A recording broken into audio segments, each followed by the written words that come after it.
Welcome to physics in Tamil Shankar's tutorials. நம்ம இன்னைக்கு சமச்சீர் கல்வி கிளாஸ் 10ஓட யூனிட் 1 லாஸ் ஆஃப் மோஷன் பற்றி பார்க்க போகிறோம். மோஷன்னா என்னென்னா, ஆப்ஜெக்ட் வந்து மூமெண்ட்டில் இருந்தால் அதெல்லாம் நம்ம மோஷன் அப்படின்னு சொல்லுவோம். இப்போ motion and rest inter related அப்படின்னு கொடுத்துருக்காங்க. ஏர்த்தே வந்து ஆக்சுவலாக ரொட்டேட் ஆகிட்டுருக்கு, அஸ் வெல் அஸ் வந்து உங்களுக்கு ரிவால்வ் ஆகிட்டுருக்கு அரவுண்ட் த சன். அப்படி இருக்கும் பொழுது ஏர்த்தே மோஷனில் இருக்கும் பொழுது நம்ம எல்லாம் ஏர்த்தில் இருக்கோம், ஏர்த்தோடு சேர்ந்து நம்மளும் மூவ் ஆகணும். அப்படிங்கும் பொழுது நம்ம எல்லாம் ரெஸ்ட் அப்படிங்கிறது எப்படி சொல்ல முடியும் அப்படின்னா, நம்ம ஒரு ஃப்ரேம் ஆஃப் ரெஃபரன்ஸ் எடுத்துக்கணும். ஒரு ரெஃபரன்ஸ் பாயிண்ட்டை எடுத்துகிட்டு தான் நம்ம ரெஸ்ட்டில் இருக்கோமா இல்லையா அப்படிங்கிறத சொல்ல முடியும். இதை எப்படி நீங்கள் எடுத்துக்கிட்டிங்கன்னா, ரெஸ்ட் அப்படின்னு எப்படி நாங்கள் டிஃபைன் பண்ணுவீங்க? ஏர்லியர் கிளாஸில் எப்படி படிச்சிருக்கீங்க? ஒரு ஆப்ஜெக்ட் வந்து ரொம்ப நேரம் ஒரே பொசிஷன்லேருந்து சேஞ்ச் ஆகாமல் அதே பொசிஷனில் ரொம்ப நேரம் இருந்ததுன்னா அதுதான் ரெஸ்ட்டுன்னு சொல்லுவோம். So no change in the position of the object with respect to time, அதுதான் வந்து ரெஸ்ட்டுன்னு சொல்லுவோம். அதே இது மோஷன்னா என்ன சொல்லுவோம்? ஆப்ஜெக்ட் வந்து பொசிஷன் சேஞ்ச் ஆகிட்டே இருக்குது, that is change in the position of the object with respect to time, அதுதான் வந்து என்ன சொல்கிறோம்? மோஷன் அப்படின்னு சொல்லுவோம். ஸோ இப்போ இந்த மாதிரி ரெஸ்ட் அண்ட் மோஷன் சொல்லும் பொழுது இதுக்கு ஒரு ஃப்ரேம் ஆஃப் ரெஃபரன்ஸ் தேவை. அந்த ஃப்ரேம் ஆஃப் ரெஃபரன்ஸ் அப்படின்னா என்ன அப்படிங்கிறத பார்க்கலாம். இப்போ ஃபஸ்ட்டு வந்து 3 பேர் ஏபிசி 3 பேர் இருக்காங்க. இந்த 3 பேர்த்த எடுத்துக்கோங்க. ஏங்கிறவங்க ரெஸ்ட்டில் இருக்காங்க. பி அண்ட் சி வந்து தே ஆர் ட்ராவலிங் இந்த பஸ், அது ஒரு வெலாசிட்டியில் போயிட்டுருக்கு. இப்போ ஏக்கு பார்த்தீங்கன்னா, ஏங்கிறது ஒரு ஃப்ரேம் ஆஃப் ரெஃபரன்ஸ், அவங்க ரெஸ்ட்டில் இருக்காங்க. ஸோ ரெஸ்ட்டுங்கிறது ஃப்ரேம் ஆஃப் ரெஃபரன்ஸ். இந்த ரெஸ்ட்லேருந்து இங்கே பார்க்கும்பொழுது பி அண்ட் சி 2 பேருமே மோஷனில் இருக்காங்க. So according to A, B and C are in motion. Whereas B-ட்ட போய் நீங்கள் C வந்து என்ன ஸ்டேட்டில் இருக்குது அப்படின்னு கேட்டிங்கன்னா, அது B என்ன சொல்லும்? ரொம்ப நேரம் அவங்க என் பக்கத்துலேயே தான் இருக்காங்க. So C is at rest according to B. ஆனால் ஆக்சுவலாக அவங்க எப்படி போயிட்டுருக்காங்க? ஒரு பஸ்ஸில் ஒரு மோஷனில் இருக்குது, பட் ஸ்டில் B வந்து சொல்கிறது C is at rest. அதே மாதிரி C கிட்ட கேட்டிங்கன்னா B is also at rest. So அவங்க இந்த ஃப்ரேம் ஆஃப் ரெஃபரன்ஸ், பஸ்ஸுங்கிற ஃப்ரேம் ஆஃப் ரெஃபரன்ஸ்க்குள்ளே இருந்து பேசுகிறதுனால அவங்க 2 பேர்த்துக்கும் உள்ள சேஞ்ச் ஆஃப் டிஸ்டன்ஸ் ஏதாவது இருக்கான்னு பார்த்தா இல்லை. அப்படிங்கிறதுனால according to B C is at rest, according to C B is at rest. Okay, அப்போ இந்த ஒரு பஸ் அப்படிங்கிறத ஏர்த்துன்னு நீங்கள் கன்சிடர் பண்ணிட்டீங்கன்னா, ஏர்த்து வந்து மூவ் ஆகிட்டே இருக்கும் பொழுது நம்ம பி அண்ட் சியாக நம்ம உள்ளே இருக்கோம் அப்படின்னு நினச்சிட்டிங்கன்னா, அக்கார்டிங் டு பி சி வந்து பொசிஷன் சேஞ்ச் ஆகாமல் இருந்தால் அதே இது ரெஸ்ட். வேறு இந்த சி வந்து இங்கேருந்து போயிட்டு பஸ்ஸுலேயே கொஞ்சம் தூரம் போயிட்டு திரும்ப அதே பொசிஷனுக்கு வருது அப்படின்னா, இன்சைட் தேர் இஸ் அ மூமெண்ட்னா அது சொல்லும் எஸ், இப்போ தான் அது வந்து இவ்வளோ தூரம் வந்து என்னை விட்டுட்டு போயிருக்காங்க அப்படிங்கிறத நம்ம சொல்ல முடியும். ஸோ இந்த ஃப்ரேம் ஆஃப் ரெஃபரன்ஸ் படி B and C are rest, or அவங்க சேஞ்ச் ஆஃப் பொசிஷன் பிஏ இந்த பஸ்க்குள்ளே இருந்ததுன்னா we can say that C is at motion சொல்லலாம். ஸோ இப்போ இந்த ஏர்த்துன்னு அடிச்சிட்டிங்கன்னா, வெளியில் ஏர்த்தை விட்டு வெளியே யாராவது நம்ம ஏர்த்தை பார்த்தாங்கன்னா, ஏர்த் வந்து ரொட்டேட் அண்ட் ரெவல்யூட் ஆகிட்டே இருக்கிறதுனால we are in motion according to that frame of reference. So இந்த reference point or frame of ரெஃபரன்ஸுங்கிறது தான் ரொம்ப முக்கியம். எதுக்கு? நம்ம ஒரு ஆப்ஜெக்ட் ரெஸ்ட்டில் இருக்கா மோஷனில் இருக்கா அப்படிங்கிறத சொல்கிறதுக்கு. அதனால தான் motion and rest are interrelated அப்படிங்கிறத சொல்கிறாங்க. இப்போ நம்ம ஏர்லியர் கிளாஸில் you have studied about the types of motion, different types of motion படிச்சிருக்கீங்க. என்னென்ன? Linear motion, circular motion, oscillatory motion, periodic motion, so many different types of motion படிச்சிருக்கீங்க. So linear மோஷன்னா என்ன? லீனியர்னாலே ஸ்ட்ரைட் லைனில் அர்த்தம். ஸோ ஒரு பைசைக்கிளில் ஒருத்தவங்க வந்து ஒரு ரோட்டில் போயிட்டுருக்காங்கன்னா அவங்களுடைய பாத் என்னவாக இருக்கும்? It is a straight line path. So அதுதான் லீனியர் மோஷனுக்கான எக்ஸாம்பிள்.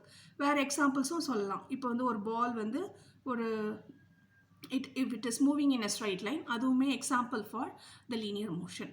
சர்க்குலர் மோஷன்னா சர்க்குலர் பாத்தில் மூமெண்ட் இருந்ததுன்னா that is called as the circular motion. The fan blades பார்த்தீங்கன்னா, the fan blades வந்து it is moving in a circular path, so it is a circular motion, it has circular motion. Oscillatory மோஷன்னா ஒரே மாதிரியான motion வந்து repeat ஆச்சுன்னா அது வந்து oscillatory motion. So இப்போ வந்து motion of a child in a swing, ஒரு ஊஞ்சலில் ஒரு குழந்தை ஆடிட்டுருக்கு, எப்படி போகும்? ஃப்ரண்ட்டில் போயிட்டு பேக்கில் வரும், இட் ப்ரொலாங்ஸ். ஸோ இது மாதிரி மோஷன் ரிப்பீட் ஆகிட்டே இருந்ததுன்னா அது ஒரு எக்ஸாம்பிள் ஆஃப் ஆசிலேட்டரி மோஷன். இன்னொரு மோஷன் இருக்குது periodic motion. With respect to time வந்து ஒரே மாதிரியான மோஷன் திரும்ப திரும்ப திரும்ப நடந்துகிட்டே இருந்ததுன்னா அது பீரியாடிக். எது எக்ஸாம்பிள் சொல்லலைன்னா ரொட்டேஷன் சொல்லலாம். ஒவ்வொரு நாளுமே ஏர்த் வந்து தன்னைத்தானே வந்து ரொட்டேட் பண்ணிக்கிறது. ஸோ ஒரு டைம் பீரியட் பார்த்தீங்கன்னா ஒரு நாளில் ஒரு கம்ப்ளீட் ரொட்டேஷன், செகண்ட் டேல அதே மாதிரி கம்ப்ளீட் ரொட்டேஷன். அப்படி இருக்கிறதுனால தான் நம்மளுக்கு டே அண்ட் நைட் மாறி மாறி வருது. ஸோ அது that is example for periodic motion. அடுத்தது ஒரு சிம்பிள் பெண்டுலம் ஆர் அந்த பெண்டுலம் கிளாக் எடுத்துட்டிங்கன்னா இதுதான் பெண்டுலம்ங்கிறது. இது நான் ஸ்மாலர் ஆங்கிள்ஸ், குட்டி ஆங்கிள்ஸில் போயிட்டு வரும். எங்கள் இந்த சைட்லேருந்து இங்கே போயிட்டு அப்படியே டூ அண்ட் ஃப்ரோ மோஷன் வந்துகிட்டே இருக்கிறதுனால இந்த clock shows the time. So this clock pendulum is also an example of oscillatory motion. So this is about the types of motion. நம்ம வந்து earlier classல displacement, velocity, acceleration, so many parameters that deals with the motion நீங்க படிச்சிருப்பீங்க. Displacement அப்படின்னா என்ன அப்படின்னா ஒரு A அப்படிங்கிற ஒரு பொசிஷனில் a man wants to go to his home. அவரோட ஹோம் வந்து Bங்கிற பொசிஷனில் இருக்குது. ஸோ அவர் வீட்டுக்கு போகிறதுக்கான வழி 2-3 வழிகள் இருக்குது. அவர் எப்படி போகலான்னா, ஒன்று ஸ்ட்ரைட் லைனில் டைரெக்டாக அவர் வீடை கனெக்ட் பண்ண முடியும், இல்லை அவருக்கு வேறு ஏதோ வேலை இருக்குது சரிட்டு so he goes somewhere and he takes this path. இது வந்து Bங்கிற பாத், இது ஏங்கிற பாத்.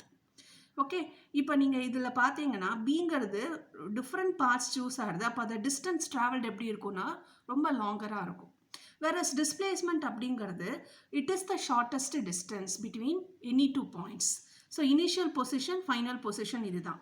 ஸோ இதுதான் ஷார்ட்டஸ்ட் டிஸ்டன்ஸ். அவருக்கு வந்து அப்போ இதை சூஸ் பண்ணுறது தான் அவர் வயசாக இருக்கும்னு சொன்னாங்க, புத்திசாலித்தனமாக இருக்கும், சீக்கிரம் போய் சேர்ந்துடும். பட் வேறு வேலை இருக்குங்கிறதுனால he has take different paths. ஒரு அண்டர்ஸ்டாண்டிங்காக சொல்கிறேன். ஸோ டிஸ்பிளேஸ்மெண்ட் அப்படிங்கிறது it is the shortest distance between the final position and the initial position. So இதோட யூனிட் பார்த்தீங்கன்னா it is also in metre. SI unit of displacement is metre. Whereas distance ட்ராவலுங்கிறது இந்த total path he has taken, the man has taken, அதுதான் வந்து உங்களுக்கு distance. ரெண்டுத்துக்குமே unit வந்து metre தான். Then we are going to see about velocity. velocity அப்படின்னா என்னென்னா it is nothing but displacement divided by time taken. இதுவும் அகெயின் ஒரு வெக்டார் குவான்டிட்டி. ஏன் அப்படின்னா டிஸ்பிளேஸ்மெண்ட் ஒரு வெக்டார் குவான்டிட்டிங்கிறதுனால velocity is also a vector quantity. இதோட ஸ்கேலார் குவான்டிட்டி என்ன? டிஸ்பிளேஸ்மெண்ட்டோட ஸ்கேலார் குவான்டிட்டி டிஸ்டன்ஸ் மாதிரி வெலாசிட்டியோட ஸ்கேலார் குவான்டிட்டி வந்து உங்களுக்கு வந்து ஸ்பீட். இதோட யூனிட்டும் மீட்டர் பை செகண்ட் தான். ஏன் மீட்டர்னா டிஸ்பிளேஸ்மெண்ட் பை டைம், அதே இது ஸ்பீடுனா டிஸ்டன்ஸ் பை டைம் டேக்கன். ரெண்டுத்துக்குமே unit is metre by second. Okay, இப்போ யூனிஃபார்ம் மோஷன்னா என்ன அப்படிங்கிறத பார்க்க போகிறோம். யூனிஃபார்ம் மோஷன்னா என்ன?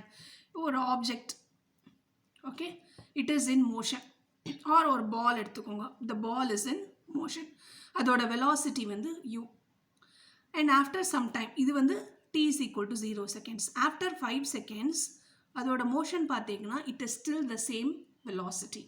That means even after some time it is not changing its velocity. And again you take about t is equal to 10 seconds. So for equal intervals, இதுக்கும் உள்ள interval என்ன 5 seconds, இதுக்கும் உள்ள interval என்ன 5 seconds. For equal intervals of time it is not going to change its velocity. அப்படின்னா the body is said to be in uniform motion. Okay, இப்போ அடுத்தது acceleration. ஒன்று மேக்னிடியூட் ஆஃப் த டிஸ்பிளேஸ்மெண்ட் தான் speed. மேக்னிடியூட்னா என்ன தெரியும்? ஒரு number. இப்போ வந்து இதோட ஸ்பீட் வந்து 5 மீட்டர் பை செகண்ட் அப்படி இருக்குன்னா இந்த 5ங்கிறது தான் இட் இஸ் த மேக்னிடியூட். இந்த magnitude of the velocity is nothing but the speed. Okay, so இந்த ஸ்பீடுன்னு சொல்லும்போது டிஸ்டன்ஸ் பை டைம், அதனால கொஞ்சம் வேரியேஷன்ஸ் இருக்கும். எப்போ ரெண்டுமே ஸ்பீடும் மேக்னிடியூட் ஆஃப் த வெலாசிட்டியும் சேமாக இருக்கும்னா if the distance travel and the displacement is the same then you will get ஸ்பீடும் வெலாசிட்டியும் ஒன்றா இருக்கும். Okay, then acceleration is nothing but change in velocity by time taken. ஒரு ball it is moving with velocity u, after some time அதோட velocity has change into v. So there is a change in the velocity. எப்படி இருக்கலாம்? ஒன்று 5ல் ஒரு example சொன்னால் 5 metre by செகண்ட்லேருந்து 7 metre by second increase ஆகலாம், அல்லது 7 மீட்டர் பை செகண்ட்லேருந்து 5 மீட்டர் பை செகண்டுக்கு டிக்ரீஸ் ஆகலாம் speed. So whatever may be the case. So v minus u, final velocity minus initial velocity divided by time taken gives the acceleration. It is again a vector quantity. The unit and velocity or unit is meter by second divided by time taken then உங்களுக்கு acceleration. So அப்போ என்ன வரும்? meter by second square is the unit for acceleration. Now we are going to see the branches of mechanics. மெக்கானிக்ஸில் என்ன branches இருக்கு அப்படிங்கிறத நம்ம பார்க்க போகிறோம். Okay, first what are the classifications of the mechanics? ஒன்று ஸ்டாட்டிக்கு, இன்னொன்று dynamics. Static means we are going to deal with the object at rest under the action of force. அப்படின்னா என்னது, ஃபோர்ஸ் வந்து இந்த ஆப்ஜெக்ட் மேலே ஆக்ட் ஆகுது, ஆனால் still the body is at rest அப்படிங்கிறது தான் ஸ்டாட்டிக். அப்போ எப்படி அந்த மாதிரி இருக்கும், ஃபோர்ஸ் ஆக்ட் ஆனாலும் அந்த ஆப்ஜெக்ட் எப்படி ரெஸ்ட்டில் இருக்கும் அப்படின்னா, you consider this to be the mass of the object. Okay, இங்கே ஒரு ஃபோர்ஸ் ஆக்ட் ஆகுது. லெட் அஸ் டேக் F1ங்கிற ஃபோர்ஸ். ஆப்போசிட் டைரக்ஷனில் இன்னொரு ஃபோர்ஸ், அதாவது இங்கேருந்து ஒருத்தவங்க தள்ளுறாங்க, அதே சிமிலர் ஃபோர்ஸோட இன்னொருத்தவங்க ஆப்போசிட் டைரக்ஷனில் தள்ளுறாங்க. ஸோ ரெண்டு ஃபோர்ஸஸும் சேமாக இருக்கும் பொழுது இந்த ஃபோர்ஸ் தான் பேலன்ஸ்டு ஃபோர்ஸ் அப்படின்னு நம்ம சொல்லுவோம். ஸோ இந்த மாதிரி பேலன்ஸ்டு ஃபோர்ஸாக இருக்கும் பொழுது ஈக்குவல் ஃபோர்ஸஸாக இருக்கிறதுனால இந்த ஆப்ஜெக்ட் வந்து ரெஸ்ட்டில் இருக்கும். So this is the balance force. Whereas டைனமிக்ஸில் பார்த்தீங்கன்னா ஆப்ஜெக்ட் இஸ் இன் மோஷன். எப்படி இருக்கலாம், different types of forces act ஆகலாம், அதனால் ஸ்பீட் இன்க்ரீஸ் ஆகுது, டிக்ரீஸ் ஆகுது, டைரக்ஷன் சேஞ்ச், இதெல்லாம் பற்றி படிக்கிறது தான் டைனமிக்ஸ். டைனமிக்ஸுமே again it is getting branched into two types. ஒன்று வந்து கைனடிக்ஸ், இன்னொன்று கைனமேட்டிக்ஸ். கைனமேட்டிக்ஸ்னால் என்னது, நம்ம we are going to study about the motion of the objects. ஆப்ஜெக்டோட மோஷன் பற்றி படிப்போம், ஆனால் வித்தவுட் எனி காஸ். இந்த காஸை பற்றி நம்ம படிக்க போகிறதே கிடையாது. அந்த இது தான் வந்து உங்களுக்கு கைனமேட்டிக்ஸ். வேறு கைனட்டிக்ஸ் அப்படின்னா என்னென்னா காஸ் ஆஃப் த மோஷன் பற்றி நம்ம படிப்போம். அதாவது காஸ் ஆஃப் த மோஷன் என்ன அப்படிங்கிறத நான் இன்ட்ரடக்ஷன் கொடுக்குறேன். That is nothing but the force. Cause of the motion is nothing but the force.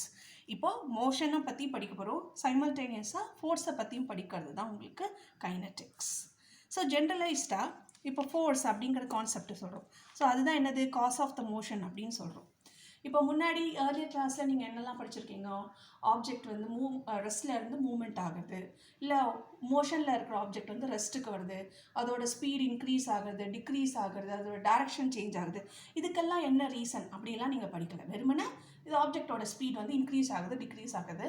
ஒய்ங்கிற question நம்ம படிக்கல. இந்த ஒய்ங்கிற கொஸ்டினுக்கான ஆன்சர் என்ன, காஸ் ஆஃப் த மோஷன் தான் is nothing but the force.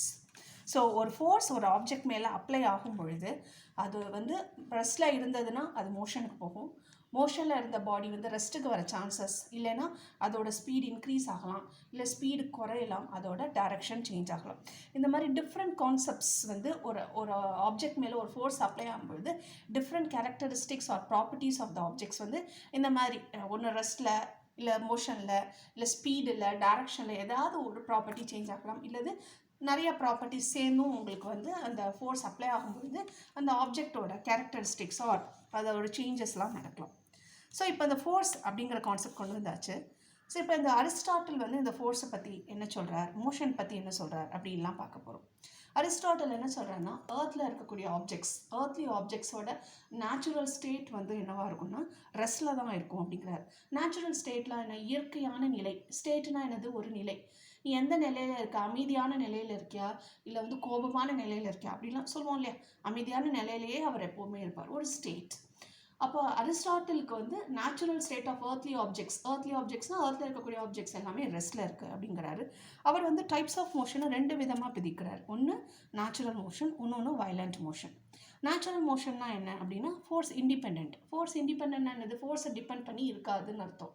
ஒரு ஆப்ஜெக்ட் வந்து மோஷனில் இருக்குன்னா எந்த ஃபோர்ஸும் அப்ளை பண்ண வேணாம், அது தானாகவே வந்து என்ன வந்துடும், ரெஸ்ட்டுக்கு வந்துடும் அப்படிங்கிறது சொல்கிறார்.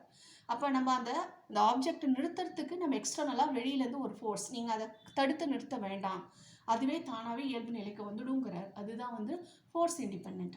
வேற ஒரு ஆப்ஜெக்ட் ரெஸ்ட்டில் இருக்குது, அதை வந்து நீங்கள் வந்து மோஷனுக்கு கொண்டு போகணும். நீ உட்காந்துட்டே இருக்கீங்க ரொம்ப நேரம் டிவி பார்த்துட்டு, உங்கள் அம்மா என்ன பண்ணுவாங்க, உங்களை எந்திரி, படி, இதை வேலை பண்ணு, ஏதாவது வச்சு சொல்லுவாங்க, கடைக்கு போயிட்டு வா. அந்த மாதிரி ஒரு எக்ஸ்டர்னல் ஃபோர்ஸ் உங்கள் அம்மாவாக இருந்தால் உங்களை வந்து உங்களை எழுப்பி விட்டுட்டு வேறு வேலை பார்க்க வைக்கிறாங்க. ஸோ அந்த மாதிரி ஒரு ரெஸ்ட்டில் இருக்கிற ஆப்ஜெக்ட் வந்து மோஷனில் போகணும் அப்படின்னா ஒரு ஃபோர்ஸ் வந்து அப்ளை ஆகணும். ஸோ இந்த மாதிரி மோஷன் தான் வயலண்ட் மோஷன். அது வந்து ஃபோர்ஸ் டிபெண்ட்டாக இருக்கும். ஃபோர்ஸ் அப்ளை ஆனால் தான் அதுக்கு வந்து மோஷன் சேஞ்ச் இந்த பொசிஷன் இருக்குங்கிறாங்க. அது மட்டும் இல்லாமல் அவர் என்ன சொல்கிறாருன்னா, ஒரு ஹெவி ஆப்ஜெக்ட், இன்னொன்று லைட்டர் ஆப்ஜெக்ட், ரெண்டுத்தையும் எடுத்துகிட்டு ஒரு சர்டன் ஹைட்லேருந்து ட்ராப் பண்ணுறாரு. அந்த ட்ராப் பண்ணும்பொழுது ஹெவி ஆப்ஜெக்ட் தான் வந்து ஃபாஸ்டராக உங்களுக்கு கிரவுண்டுக்கு ரீச் ஆகுங்கிறாரு. வேற லெஸ் வெயிட்டில் உள்ள ஆப்ஜெக்டை வந்து கிரவுண்டுக்கு ரீச் ஆகிறதுக்கு it takes some more time அப்படிங்கிற கான்செப்டை அவர் பண்ணிடுறாரு. எப்போதுமே ஃபிசிக்ஸை பொறுத்த வரைக்கும் எந்த தியரியாக ஆகட்டுமே, ஒரு ஒரு ஃபிசிசிஸ்டோ ஒரு ஃபிலாசபரோட தியரி ஒன்று இருந்ததுன்னா அடுத்த புதுசாக வரவங்க வந்து அந்த தியரி கான்செப்ட் எடுத்து அதை ப்ரூவ் பண்ண முடியுமா அப்படிங்கிறத பார்ப்பாங்க. எந்த தியரியுமே எக்ஸ்பெரிமெண்டலாக இருக்கும் பொழுது, எக்ஸ்பெரிமெண்டலாக ப்ரூவ் பண்ணும் பொழுது நிறைய வேல்யூ இருக்குது. பட் இது எல்லாமே ஒரு லிமிட்டேஷன்ஸ் எல்லாமே இருக்குது. இப்போ சப்பாட்டாமிக் பார்ட்டிகல்ஸ், அதாவது நம்ம அணு, ஆட்டம் அதெல்லாம் படிக்கிறீங்க. ஆட்டமை நான் பார்க்குறதே ரொம்ப கஷ்டம். அந்த ஆட்டம்குள்ளே இருக்கிற நியூக்ளியஸ், புரோட்டான் பற்றி படிக்கிறது, அது என்ன மாதிரி ஸ்டேட்டில் இருக்கும், அதெல்லாம் புரிஞ்சுக்கிறதுக்கு வந்து எக்ஸ்பெரிமெண்டல் அப்படிங்கிற ஒரு ப்ராசஸ் இருந்தாலும் தியரிட்டிக்கலாக ஃபஸ்ட்டு இந்த மாதிரி இருக்கும் அப்படிங்கிற ஒரு கான்செப்டை ஃப்ரேம் பண்ணுவாங்க. ஸோ அந்த மாதிரி கலீலியோங்கிறவர் அரிஸ்டாட்டிலுக்கு அப்புறம் வந்து அவர் ஒரு 4 பாயிண்ட்ஸை சொல்கிறார். அவர் என்ன சொல்கிறாருன்னா, ஏர்த்லி ஆப்ஜெக்ட்ஸோட நேச்சுரல் ஸ்டேட் என்னவாக இருக்குன்னா, ஒன்று ஸ்டேட் ஆஃப் ரெஸ்ட்டில் இருக்கும், அல்லது state of uniform motion. Uniform மோஷன்னா என்னென்னு ஏற்கனவே சொல்லியிருக்கேன்.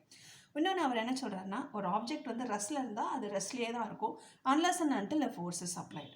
ஃபோர்ஸ் அப்ளை ஆனதுக்கப்புறம் ரெஸ்ட்டில் இருக்கிற ஆப்ஜெக்ட் வந்து மோஷனுக்கு போகும், அல்லது மோஷன்லேயே இருக்கிற ஆப்ஜெக்ட் வந்து அதே கைண்ட் ஆஃப் மோஷன்லேயே வந்து ட்ராவல் ஆகும், unless and until a force is applied. இப்போ ஃபோர்ஸ் அப்ளை ஆகலை அப்படின்னா அந்த ஆப்ஜெக்ட் வந்து அதே ஸ்டேட் ஆஃப் மோஷன் அல்லது அதே ஸ்டேட் ஆஃப் ரெஸ்ட்லேயே இருக்கும். தேர்ட் கான்செப்ட் இனர்ஷியா அப்படின்னு கொண்டு வராரு. இப்போ நீங்கள் வீட்டில் வந்து டிவி பார்த்துட்ருக்கீங்க. டிவி பார்த்துட்ருக்கும்போது உங்கள் அம்மா வந்து உங்களை எழுந்துட்டு வேலை செய் அப்படிங்கிறாங்க. அப்போ நீங்கள் என்ன பண்ணுவீங்க? ரெசிஸ்ட் பண்ணுவீங்க உங்கள் அம்மா கிட்ட. அம்மா என்னால் முடியாது, நான் அப்புறம் பண்ணுறேன், கொஞ்சம் நேரம் கழிச்சு பண்ணுவீங்க. ஸோ உங்களோட நிலை என்னவாக இருக்குது? இப்போ ரெஸ்ட்டில் இருக்கீங்க, யூ ஆர் வாட்சிங் டிவி. ஓகே, டிவிங்கிறது ஒரு வேலை கிடையாது. ஓகே, ஸோ அப்படி இருக்கும் பொழுது உங்கள் பொசிஷன் சேஞ்ச் ஆகிறதுக்கு நீங்கள் ரெசிஸ்ட் பண்ணுறீங்க. அது மாதிரி ஒரு ஓடிட்டு இருக்கிற குழந்தைய, விளையாடிட்டு இருக்க குழந்தைய ஸ்டாப் பண்ணுறாங்க உங்கள் அம்மா. பண்ணிவிட்டு போதும் உட்காரு அப்படின்னு சொல்கிறாங்க. அந்த குழந்தை வந்து என்ன பண்ணும்? அடம் பண்ணணும், இன்னும் கொஞ்சம் நேரம் விளையாடுறேன். ஒரு சின்ன பையனே இருக்கான்னு வச்சுக்கோங்க. ஸோ யாருக்குமே அவங்களுடைய நிலையிலேருந்து மாறுறதுக்கு வந்து எப்பொழுதுமே வந்து ஒரு எதிர்ப்பு தெரிவிச்சுட்டே இருப்பாங்க. அந்த மாதிரி எல்லா பாடிஸுக்குமே அதோட ஸ்டேட்டை மாற்றுறதுக்கு, ஸ்டேட் என்னவாக இருக்கும்? ஒன்று ரெஸ்ட்டில் இருக்கணும், இல்லைன்னா மோஷனாக இருக்கணும். இந்த ஸ்டேட்டை மாற்றுறதுக்கு அது வந்து கொஞ்சம் அடம் தான் பிடிக்கும் அப்படின்னு சொல்கிறாங்க. அதுதான் வந்து inertia. So the inability of the body to change its state of rest or uniform motion unless and until a force is applied is called as the inertia.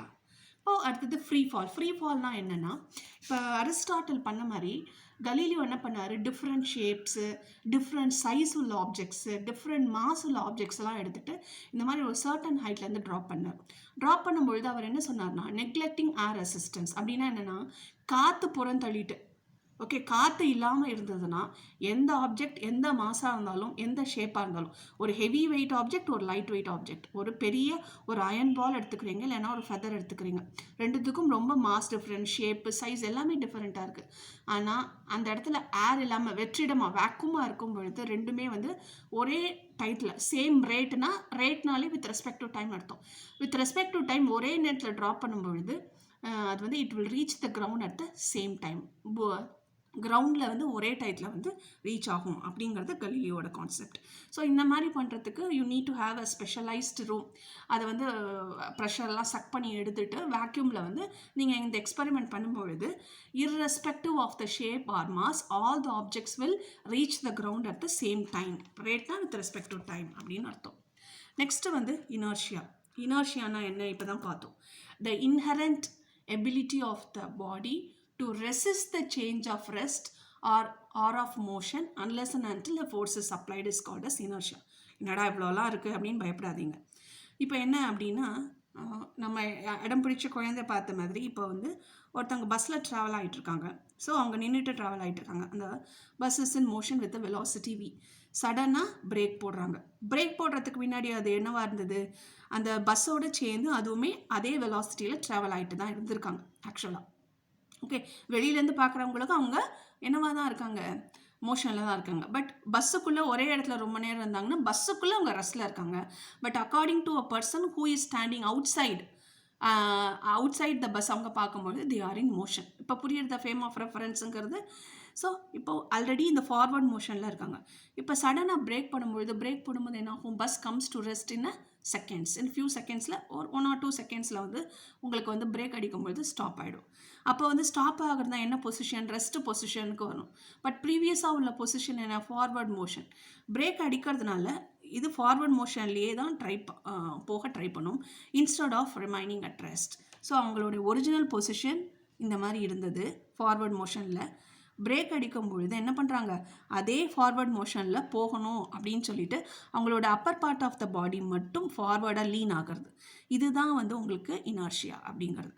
இன்னொன்று இனர்ஷியா ஆஃப் ரெஸ்ட் அப்படின்னு சொல்லும் பொழுது இப்போ வந்து different types of mass எடுத்துக்கலாம். சரியா?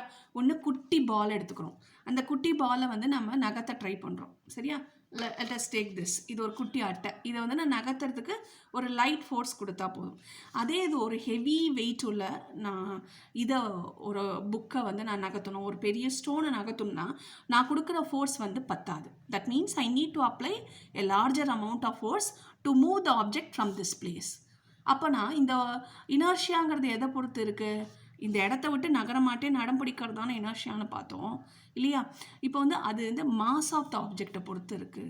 So if the mass of the object is more, இனர்ஷியாவும் மோராக இருக்கும். Okay, so the inertia is depend on mass. அதே இது உங்களுக்கு ஒரு பஸ்ஸை நீங்கள் தள்ளுறது இட் இஸ் நாட் ஈஸி, ஒரு ட்ரெயினை தள்ளுறது இது நாட் ஈஸி. ஸோ மாஸை பொறுத்து இனர்ஷியா இருக்கும் அப்படின்னு சொல்கிறாங்க. அடுத்தது இன்னொரு இனர்ஷியாக்கான எக்ஸாம்பிள் பார்த்தோன்னா, ஒரு பஸ்ஸு வந்து மூமெண்ட்டில் இருக்குது. ஓகே, அகெயின் நம்ம நிற்கிற பொசிஷனில் பார்க்குறது மாதிரி உட்கார்ற பொசிஷனில் பார்க்க போகிறோம். சடனாக பிரேக் போடுறாங்க. அப்போ என்ன பண்ணுவோம்? நீங்கள் ஃபார்வர்டாக லீன் ஆகிட்டு அதுக்கப்புறம் பின்னாடி வருவீங்க. தட் மீன்ஸ் அதனால தான் ஆக்சிடென்ட்ஸ்லாம் நடக்கிறதுக்கான நிறையா சான்சஸ். சடன் பிரேக் அப்ளை பண்ணும்போது நம்மளுடைய body upper part of the body ஃபார்வர்டாக மூவ் ஆகிறதுனால முன்னாடி இருக்கிற சீட்ஸ் மேலே நம்ம வந்து பட்டு டேமேஜ் ஆகக்கூடிய பாசிபிலிட்டி இருக்கிறதுனால தான் ஸோ கொஞ்சம் குஷன் மாதிரி இருக்கிறதுல கொடுத்துருக்காங்க, அல்லது ஹேண்டில் கொடுத்துருப்பாங்க. அது எதுக்கு? ரொம்ப போய் இடிச்சுக்காமல் இருக்கிறதுக்காக ஹேண்டில்ஸ்லாம் கொடுத்துக்கிறது. அடுத்தது ஒரு பஸ்ஸில் ரெஸ்ட்டில் உட்காந்துட்டு இருக்காங்க, பஸ்ஸை எடுக்காமல் இருக்குது. சடனாக வந்து டிரைவர் வந்து ஒரு ஆக்சலைட் பண்ணி பஸ்ஸை ஸ்டார்ட் பண்ணுறாரு. அப்போ என்ன ஆகும்? அவங்களோட ஒரிஜினல் பொசிஷன் என்ன? இந்த பொசிஷன், தட் இஸ் ரெஸ்ட்லேயே இருக்காங்க. பட் சடனாக ஃபார்வர்ட் மூவ் ஆகணும் அப்படின்னா அது ஃபார்வர்டாக மூவ் ஆகாமல் என்ன ஆகுறது? பேக்வேர்டாக லீன் ஆகிறாங்க. இதுவும் வந்து இனர்ஷியாவோட example. So types of inertia அப்படின்னா என்னென்ன டைப்ஸ் அப்படிங்கிறத நம்ம பார்க்கலாம். ஸோ இனர்ஷியாவோட டைப்ஸ் வந்து 3 டைப்ஸ். ஒன்று inertia of rest, inertia of motion, இன்னொன்று inertia of direction. Inertia of ரெஸ்ட்னா என்னது? நம்ம வந்து inability of the body to resist its body in the state of rest அப்படிங்கிறது தான். ஸோ ரெஸ்ட்டில் இருக்கிற பாடி வந்து ரெஸ்ட்லேயே இருக்கணும் அப்படிங்கிறது தான் வந்து இனர்ஷியா அப்படிங்கிறது. இப்போ வந்து ஒரு ரெஸ்ட்டுக்கு ஒரு எக்ஸாம்பிள் பார்ப்போம். ஒரு ஆக்டிவிட்டி, சின்ன ஆக்டிவிட்டி. ஒரு ரப்பர் வச்சுருக்கேன், ஒரு கீழே வந்து ஒரு கப் இருக்குது. So I want to just move this card. Okay, slowly I am going to move, or சடனாக பிடிச்சி எடுக்கலாம், எது வேணாலும் இருக்கலாம். இப்போது ரெஸ்ட்டில் இருக்கிறது இந்த கார்டை மூவ் பண்ணும்பொழுது it should also move. But என்ன பண்ணுது? இது ரெசிஸ்ட் பண்ணி அதே பொசிஷனில் போய் விழுறது. This is the example for inertia of rest. இது சிம்பிள் எக்ஸ்பெரிமெண்ட் உங்கள் ஆக்டிவிட்டிலேயே கொடுத்துருக்காங்க, யூ கேன் see that. அடுத்தது இனர்ஷியா ஆஃப் மோஷன். ஒரு ஹை ஜம்ப் த்ரோ, ஒரு ஜாவ்லின் த்ரோவில் உள்ளவங்கலாம் என்ன பண்ணுவாங்க? ஃபஸ்ட்டு இனிஷியலாக அந்த ஜாவ்லின் எடுத்துகிட்டு ஒரு சர்டன் டிஸ்டன்ஸ் வந்து ஓடுவாங்க. எதுக்கு? வெலாசிட்டியை கெயின் பண்ணுறதுக்காக. பண்ணிவிட்டு ஒரு ஹையர் ஸ்டாமினாவோட அந்த ஜாவ்லினை த்ரோ பண்ணுவாங்க. த்ரோ பண்ணும்பொழுது ஆல்ரெடி இந்த ஜாவ்லின் வந்து மோஷனில் தான் இருக்குது. இன்னும் ஒரு ஹை வெலாசிட்டியில் நீங்கள் ஒரு இம்பேக்ட் கொடுத்து த்ரோ பண்ணும்பொழுது ரொம்ப லாங்கர் டிஸ்டன்ஸ் போய் விழும். ஸோ நீங்கள் எவ்வளோ வெலாசிட்டியில் ஓடி வரீங்க to gain up the velocity and எவ்வளோ ஃபோர்ஸோடு நீங்கள் த்ரோ பண்ணுறீங்க, இதை பொறுத்து தான் ஜாவ்லின் வந்து ஒரு ஹையர் டிஸ்டன்ஸில் போய் விழுறதுக்கு சான்ஸ். அதே மாதிரி ஹை ஜம்ப்லேயும் என்ன பண்ணுறீங்க? First you want to gain some velocity, அதுக்காக என்ன பண்ணுறீங்க? ஓடுவீங்க. ஓடி வந்து அப்புறம் ஜம்ப் பண்ணுவீங்க. ஜம்ப் பண்ணும்பொழுது இன்னும் லாங்கர் டிஸ்டன்ஸ்க்கு நீங்கள் ஃபார்வர்டாக போய் விழ முடியும் கீழே. அடுத்தது இனர்ஷியா ஆஃப் டைரக்ஷன். இப்போ ஒரு பஸ்ஸில் போயிட்டு இருக்கும்பொழுது சடனாக ஒரு ஷார்ப் டேர்ன் வரும்பொழுது டக்குன்னு நீங்கள் வந்து சைட்வேஸ் லீன் ஆவீங்க. இதுவும் example for inertia of direction. இன்னொன்று என்ன சொல்லலாம்? ஒரு ஸ்டோனை வந்து த்ரெட்டில் கட்டி நீங்கள் சர்க்குலர் மோஷனில் அப்படி சுற்றுறீங்க இனிஷியலாக. அதுக்கப்புறம் கொஞ்சம் ஹையர் வெலாசிட்டி போயிட்டு டக்குன்னு நீங்கள் அந்த த்ரெட்டை நீங்கள் விடும்பொழுது என்ன ஆகும்? அந்த ஸ்டோன் வந்து இந்த பாத்தில் டேஞ்சென்ஷியல் பாத்தில் போய் விடும். தட் மீன்ஸ் அந்த சர்க்கிளில் அது ரொட்டேட் ஆகும்போது டைரக்ஷன் என்னவாக இருக்குது? இங்கேருந்து போகும்போது அதோட வெலாசிட்டி இங்கே இருக்குது. இங்கே விடும்பொழுது அது எப்படி போகும்? இந்த இடத்துல போய் விடும் டேஞ்சென்ஷியலாக. இந்த இடத்துல அந்த ஸ்டோனை விடுறீங்கன்னா அது இந்த பாத்து. ஸோ அந்த சர்க்கிளுக்கு டேஞ்சென்ட்டில் போய் விடும். இதுவும் இனர்ஷியா ஆஃப் டைரக்ஷன் தான். இப்போ ஃபைனலாக நம்ம பார்க்கறது வந்து லீனியர் மொமெண்டம்னா என்ன அப்படிங்கிறது தான் பார்க்க போகிறோம். லீனியர் மொமெண்டம் அப்படின்னு சொல்லும்பொழுது 2 பேராமீட்டர் கொண்டு வரணும். இங்கே வந்து ஒரு மாஸ்ங்கிற ஒரு குவான்டிட்டி, அதுக்கப்புறம் velocity. Mass multiplied by velocity gives the linear momentum.